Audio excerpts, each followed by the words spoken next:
So today I want to focus on the Northwest Province. This is a series that I'm doing at this present moment, focusing on ANC's poor governance in the rest of South Africa. So the previous one that we've done, we did the Eastern Cape one. Please check it out. It's part of the playlist. Today I want to focus on the Northwest Province. This is one of those provinces that are very unique in a sense that since the dawn of democracy in 1994, they've been voting the ANC in huge numbers. Majority, like in 94, I think they were about 80%. They went down in the next election, I think 1999, to about 72.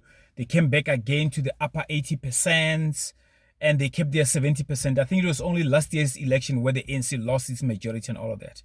So since they've been voting the ANC for so many years, the Northwest Province, they don't have anything to show for it. That in a sense that infrastructure has collapsed there, roads, electricity, water, sewage, and all these things. So today I want to focus on how the ANC collapsed the Northwest Province, what it was and what it is today, as it were. And again, I want to ask the question that I asked previously.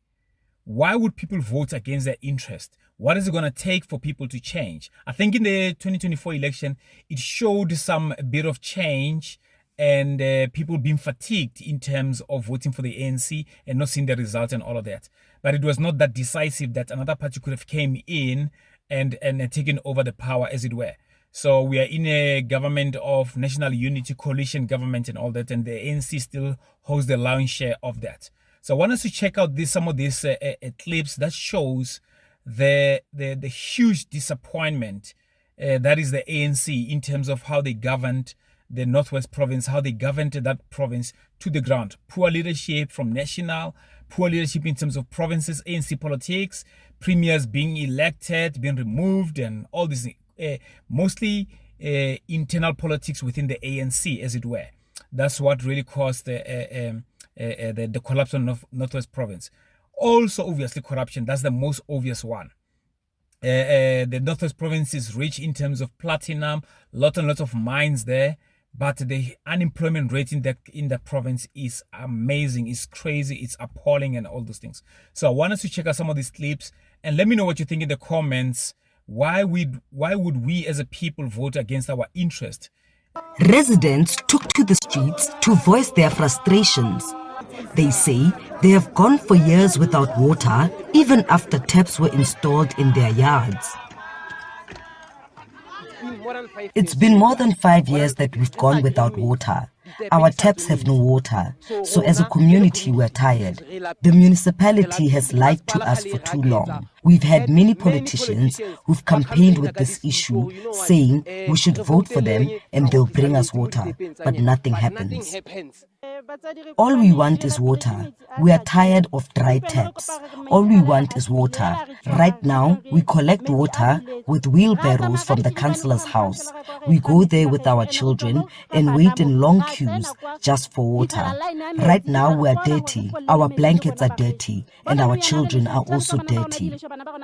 The light that is said to have caused Hlompo's death has been fixed. Others in the same area are in a terrible state. Members of the community are demanding that the municipality acts before another unfortunate incident happens. Some poles are left unattended, and then as a result, young children are also going to die because now there are boys that's actually sleeping in town currently, and we don't know what might happen. So maybe we should wait for another person to die, then later on, maybe they will respond again. Our Maspala, please, he must pick up his socks and help us to fix the electricity so that our kids, they mustn't end up in danger. The Human Rights Commission in the Northwest says the municipality admitted that the hazardous conditions were not limited to the site where Hlompo was allegedly electrocuted, but were widespread. It says the municipality has failed to fix the electricity infrastructure despite appearing before the commission and committing to the repairs.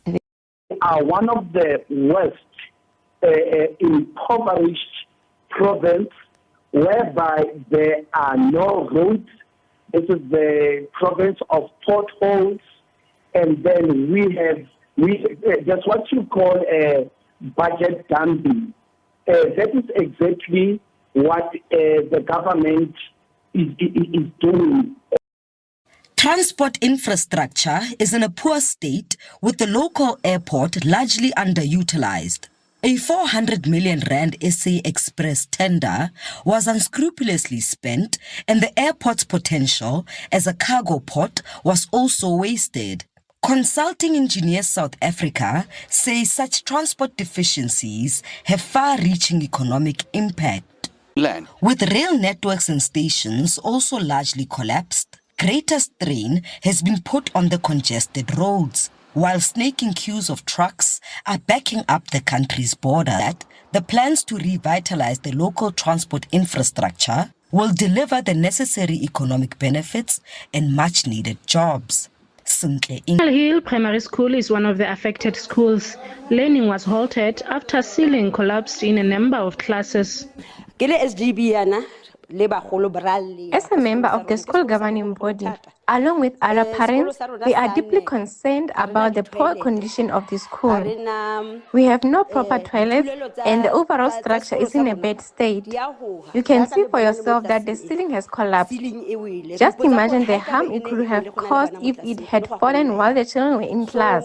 We urgently need the department to step in for the safety and well-being of our children. The Provincial Department of Education says it will commence with a damage assessment. Northwest Human Settlements Department says a new contractor will be appointed by the end of July to complete the RDP project in Tsunyane village. This as some residents there are now forced to live in makeshift structures more than 13 years after the project commenced. Newsroom Africa's Refilwe Seboko reports. RDP houses remain incomplete in Tsunyane village, with most structures unroofed and dilapidated. One of the beneficiaries is 52-year-old Anna Monso, who says despite being allocated a house years ago, she currently lives in a shack with her 5 children.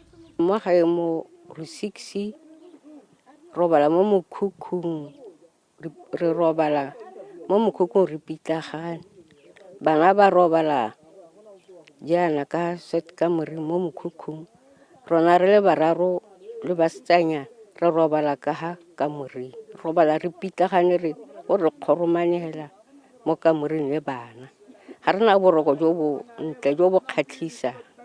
Another resident is 69-year-old William Motsamai, who says life has been hard over the years as they are waiting to move into their promised RDP house. Renai mo ga ikanna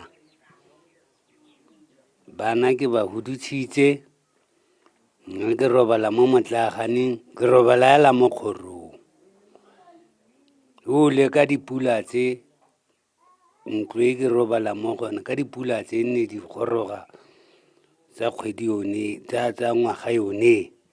Other residents are concerned about funds that are not accounted for to complete the project and empty promises made by government. The tourism sector contributes about 5% to the GDP of the Northwest Province.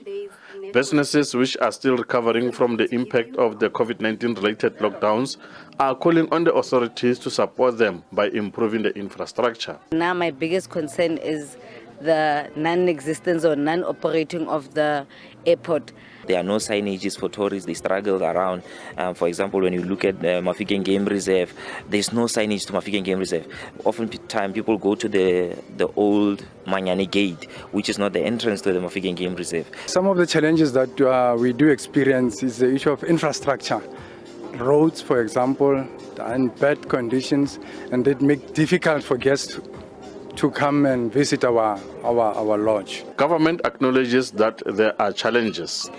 We will make sure that we sit down with Public Works, we pave a way, and then we develop a program so that we can work together with the Department of Public Works to make sure that we fix wherever we can fix these facilities. We know that there are challenges.